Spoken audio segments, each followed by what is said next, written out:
Hello friends, welcome to CPC competition paper crackers में आपका हार्दिक स्वागत है। तो दोस्तों, हम बात कर रहे थे ज्योमेट्री सीरीज की, जो कि स्पेशल और स्पेशल एसएससी स्टूडेंट के लिए बनाई गई है। चाहे वो सीजीएल, सीपीओ, सीएचएसएल, एमटीएस किसी का भी एग्जाम दे रहे हो, उसके लिए यह सीरीज बहुत ही हेल्पफुल और बेनिफिशियल है। ठीक है, तो हम क्या बात कर रहे थे ज्योमेट्री सीरीज की, जिसमें हमने लाइन एंड एंगल, रेखा एवं कोण कवर कर लिया था, पूरा चैप्टर कर लिया था। आज हमारा न्यू टॉपिक होगा इनइक्वालिटी ऑफ ट्रायंगल।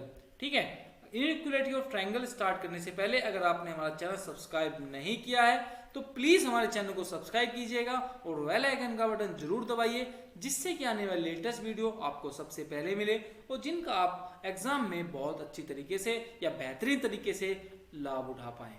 ठीक है, तो टाइम बर्बाद ना करते हुए सीधे चलते हैं अपने पॉइंट पर, नए चैप्टर पर, नए टॉपिक पर, इनइक्वालिटी ऑफ ट्रायंगल।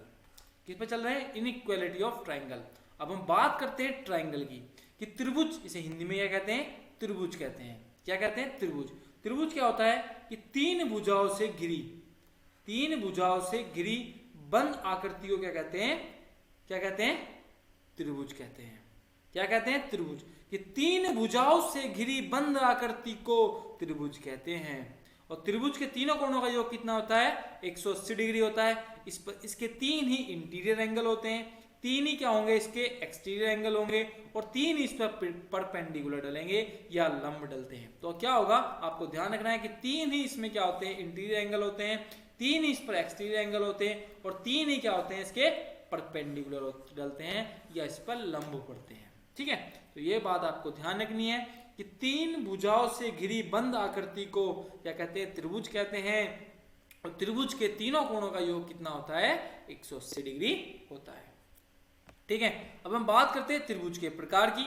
तो त्रिभुज के दो प्रकार होते हैं, एक होता है एंगल के कोण के आधार पर, और एक होता है आपका साइड के आधार पर। मतलब types of triangle two base on angle first and base on side. मतलब कोणों के आधार पर पहला और भुजा के आधार पर दूसरा त्रिभुज के दो प्रकार होते हैं। अब हम बात करेंगे बेस ऑन एंगल की, कोणों के आधार पर त्रिभुज कितने होते हैं। ठीक है, बेस ऑन एंगल के आधार पर पहला हमारा ट्रायंगल बनता है एक्यूट एंगल ट्रायंगल। ठीक है, या न्यून कोण त्रिभुज भी कहते हैं। अगर आप हिंदी में लिखना चाहते हैं तो आप लिख सकते हैं कि न्यून कोण त्रिभुज, इसको हिंदी में कहते हैं एक्यूट एंगल ट्रायंगल को। मतलब वह त्रिभुज जिसकी सभी कोणों के मान क्या हो? 90 डिग्री से कम हो, 90 अंश से कम हो, उसे क्या कहेंगे? उसे एक्यूट एंगल ट्रायंगल कहते हैं। मतलब न्यून कोण त्रिभुज कहते हैं। क्या कहते हैं? न्यून कोण त्रिभुज किसे कहते हैं? जिसके मान जो हो 90 डिग्री से कम हो, तो उसे क्या कहेंगे? न्यून कोण त्रिभुज कहते हैं। ठीक है, बढ़ते हैं अपने नेक्स्ट ट्रायंगल की ओर। दूसरा ट्रायंगल आता है हमारा राइट एंगल ट्रायंगल। क्या? Right angle triangle. इसे हिंदी में क्या कहते हैं? इसे हिंदी में कहते हैं समकोण त्रिभुज। क्या कहते हैं? समकोण त्रिभुज। अगर आप हिंदी में लिखना चाहते हैं तो आप लिख सकते हैं, इसे क्या कहते हैं? समकोण त्रिभुज कहते हैं। किसे? राइट एंगल ट्रायंगल को। वह त्रिभुज जिसका एक मान क्या हो? 90 डिग्री हो, 90 अंश हो, उसे क्या कहेंगे? राइट एंगल ट्रायंगल कहेंगे। क्या कहेंगे? राइट एंगल ट्रायंगल कहेंगे। ठीक है, बढ़ते हैं अपने नेक्स्ट ट्रायंगल की ओर। तीसरा ट्रायंगल आता है हमारा ऑब्टूअस एंगल ट्रायंगल। क्या? ऑब्टूअस एंगल ट्रायंगल। इसे हिंदी में क्या कहते हैं? अधिक कोण त्रिभुज कहते हैं। अधिक कोण त्रिभुज किसे कहते हैं? कि जिसका एक मान 90 डिग्री से अधिक हो, किसका एक मान 90 डिग्री से अधिक हो, उसे अधिक कोण त्रिभुज कहते हैं या ऑब्टूअस एंगल ट्रायंगल कहते हैं। ठीक है, ये बात आपको ध्यान रखनी है। कितने हमने पढ़े? न्यून कोण त्रिभुज पढ़ा हिंदी में, समकोण त्रिभुज पढ़ा और अधिक कोण त्रिभुज पढ़ा। इंग्लिश में एक्यूट एंगल पढ़ा, राइट एंगल ट्रायंगल और ऑब्टूअस एंगल ट्रायंगल हमने पढ़ा। ठीक है, अब बढ़ते हैं अपने बेस ऑन साइड के आधार पर। पहला हमारा जो त्रिभुज आता है वो आता है विषम बाहु त्रिभुज या स्केलन ट्रायंगल। क्या आता है? विषम बाहु त्रिभुज या स्केलन ट्रायंगल। मतलब वह त्रिभुज, ये एक त्रिभुज है जिसकी कोई भी साइड आपस में बराबर ना हो उसे क्या कहेंगे, स्केलेन ट्राइंगल कहेंगे। मतलब ना तो ए बी बराबर होगी बी सी के और ना ही बी सी बराबर होगा सी ए के। ठीक है, ना तो ए बी बराबर होगी बी सी के और ना ही बी सी बराबर है सी के। तो एंगल अगर इसको हम ए माने, इसको बी माने, इसको सी माने, तो एंगल ए बराबर नहीं होगा बी के और बी बराबर नहीं होगा सी के। जैसे कि इसका मान अगर मैं मानूं, इसका 1.9 मान लूं, इसका 1.8 मान लूं, इसका 1.7, तो ये कैसा ट्राइंगल होगा कि तीनों कोणों का मान कितना अलग अलग हो, उसे क्या कहेंगे, स्केलेन ट्राइंगल या विषमबाहु त्रिभुज कहते हैं। ठीक है, ये बात आपको ध्यान रखनी है कि विषमबाहु त्रिभुज किसे कहते हैं, तो स्केलेन ट्राइंगल को विषमबाहु त्रिभुज, जिसकी तीनों भुजा बराबर नहीं होती उसे क्या कहेंगे हम, स्केलेन ट्राइंगल या विषमबाहु त्रिभुज कहते हैं। ठीक है, बढ़ते हैं अपने नेक्स्ट ट्राइंगल की ओर। आइसोसेलेस ट्राइंगल मतलब समद्विबाहु त्रिभुज। क्या कहते हैं, समद्विबाहु त्रिभुज। मतलब जिसकी दो भुजा इक्वल हो उसे क्या कहेंगे, आइसोसेलेस या समद्विबाहु त्रिभुज कहते हैं। जैसे कि ए बी सी, इसका मान अगर मान लो इसका मान ए, इसका मान भी ए होगा, इसका मान बी, मतलब ये दो भुजा बराबर हो उसे क्या कहेंगे, उसे कहेंगे आइसोसेलेस ट्राइंगल। मतलब ए बी बराबर ए सी है पर बराबर नहीं है बी सी के, सॉरी, ठीक है, बी सी के। ठीक है, मतलब कोण ए इक्वल होगा कोण बी, सॉरी ए के। ठीक है, या इसको ए बी मान लो, इसको सी मान लेते हैं। ठीक है, तो ए कोण होगा बी के। ठीक है, तो आइसोसेलेस ट्राइंगल किसे कहते हैं कि जिस त्रिभुज के दो कोण इक्वल हो या दो भुजा इक्वल हो उसे हम क्या कहेंगे, आइसोसेलेस ट्राइंगल या समद्विबाहु त्रिभुज कहते हैं। ठीक है, बढ़ते हैं अपने नेक्स्ट ट्राइंगल की ओर। इक्विलैटरल ट्राइंगल मतलब समबाहु त्रिभुज। क्या कहेंगे, समबाहु त्रिभुज।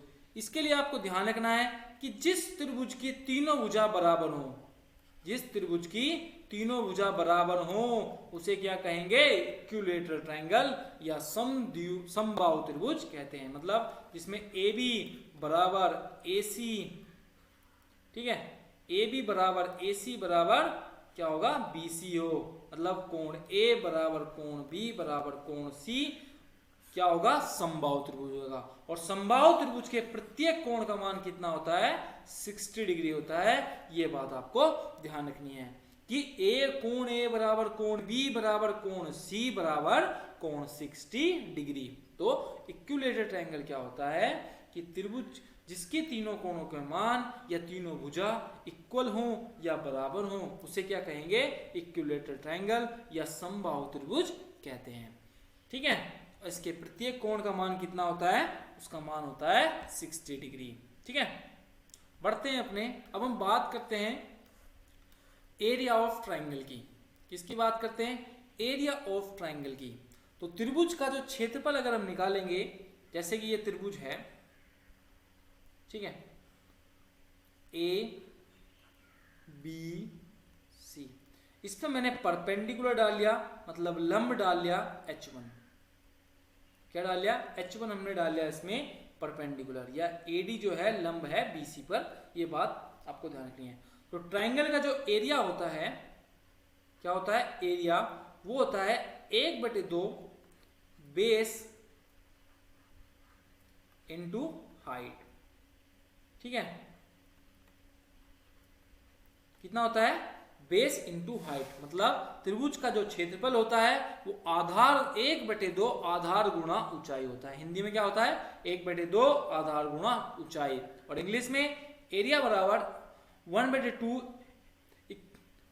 इंटू बेस इंटू हाइट होता है। ठीक है, तो अगर जब एरिया निकालेंगे तो जैसे कि एरिया अगर हम निकालेंगे तो क्या आएगा, बेस कितना है इसको हम मान लेते हैं, बेस को B और हाइट को कितना होगी, H1 होगी। ठीक है, कितनी होगी, H1 होगी। ठीक, नहीं इसको हम पूरे को मान लेते हैं A मान लेते हैं, इसको हम क्या मान लेते हैं B, इसको C। तो इसे हम क्या कर लेते हैं, बेस हमारा हो गया A हो गया। ठीक है, कितना हो गया A। अगर मैंने जो है लंब डाल दिया, वो अगर मैंने डाल दिया C से इस पर लंब डाल दिया, ठीक है, इस पर लंब डाल दिया, तो ये क्या हो गई, इसको मैंने मान लिया H2।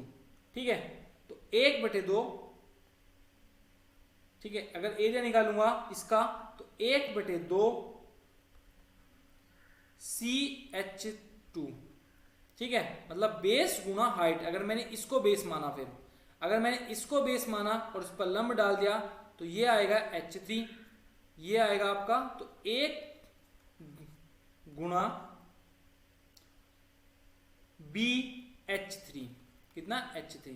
कि पहले मैंने अगर यहां से माना तो इसको मैंने डाला तो H1 डाल दिया, ये बेस हो गया।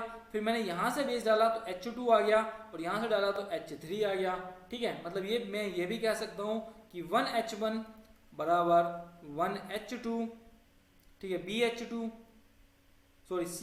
CH2 और बराबर BH3, ये भी मैं कह सकता हूं, ठीक है। या जो H1 मतलब हाइट का जो रेशियो होगा, H1 अनुपात H2 अनुपात H3 होगा, वो उनके क्या होगा, 1/A बराबर 1/B बराबर 1/C के इक्वल होगा। ये बात आपको ध्यान रखनी है कि उनकी जो ऊंचाइयों का अनुपात होगा वो H1 बराबर H2 बराबर H3 बराबर जो होगा वो 1/A अनुपात 1/B अनुपात 1/C होगा, ठीक है। ये बात आपको ध्यान रखनी है।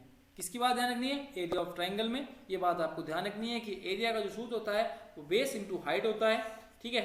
तो बेस इसको माना, ये चीज हमने मानी, और इसको हमने क्या किया, हमने सिर्फ रेशियो निकाला कि H1 बराबर H2 बराबर H3 जो होता है वो 1/A बराबर 1/B अनुपात 1/C के इक्वल होता है, ठीक है। ये बात आपको ध्यान रखनी थी, ठीक। बढ़ते हैं अपने।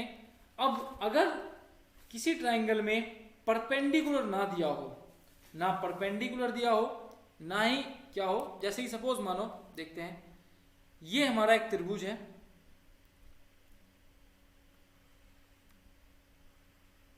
ये एक त्रिभुज है A B C, इसको A माला बेस को B C, ठीक है। तो हम पहली बात करते हैं पेरीमीटर की, इसके परिमाप की, ठीक है। हिंदी में पेरीमीटर को क्या बोलते हैं? परिमाप बोलते हैं। अगर आप हिंदी में लिखना चाहते हो तो परिमाप क्या होता है?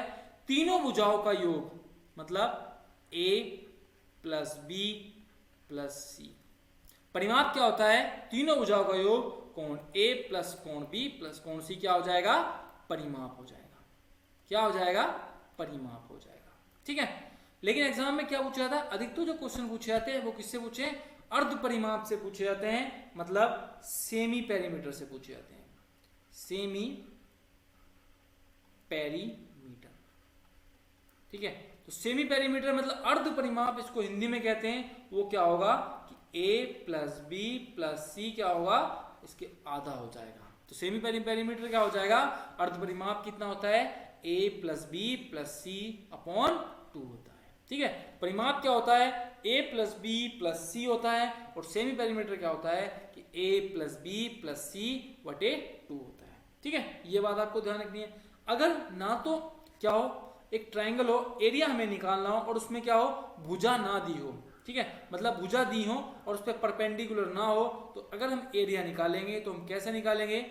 S under root S minus A S minus B, ठीक है, और S माइनस C। क्या होगा?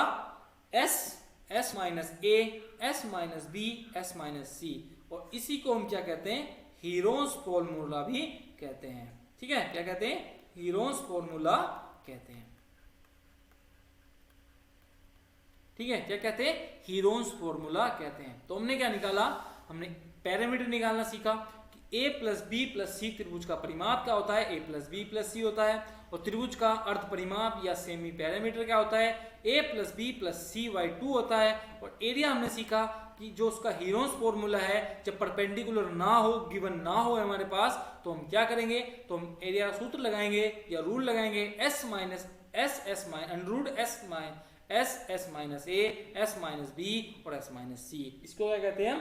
हीरोन्स फॉर्मूला भी कहते हैं। क्या कहते हैं? हीरोन्स फॉर्मूला भी कहते हैं, ठीक है। ये चीज आपने समझी, बहुत अच्छी तरीके से समझी होगी, ठीक है। अब बढ़ते हैं अपने नेक्स्ट कॉन्सेप्ट की ओर। तो हमारा नेक्स्ट कॉन्सेप्ट जो है, हम एक चीज और सीखेंगे, कॉन्सेप्ट। अब हम एक कॉन्सेप्ट सीखेंगे कि जैसे कि हमारा एक त्रिभुज जो है, हमें गिवन है एक त्रिभुज,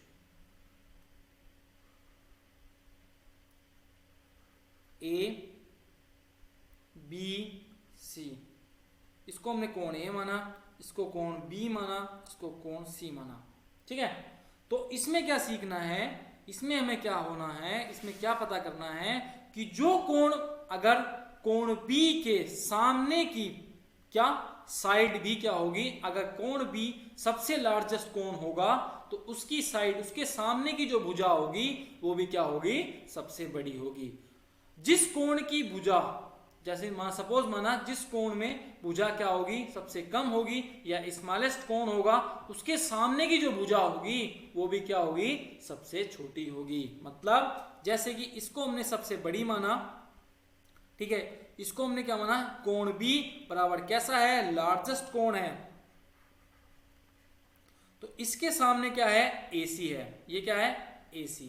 ठीक है, ये क्या होगी, इसकी भुजा भी सबसे ज्यादा लार्जेस्ट होगी या बीड होगी, मतलब कैसी भुजा होगी, लार्जेस्ट होगी। ठीक है, मतलब सबसे बड़े लार्जेस्ट कोण के सामने की भुजा क्या होती है, वो सबसे बड़ी होती है। और सबसे, जैसे सपोज माना इसको हमने क्या माना, सी को, कोण सी को क्या माना, सबसे छोटा माना, तो इसके सबसे छोटा मतलब स्मॉलेस्ट माना, स्मॉलेस्ट माना, तो इसके भुजा क्या है, सामने क्या है हमारे, AB है। ठीक है, क्या है, AB है, इसके सामने की जो भुजा है सबसे छोटी होगी या स्मॉलेस्ट साइड होगी।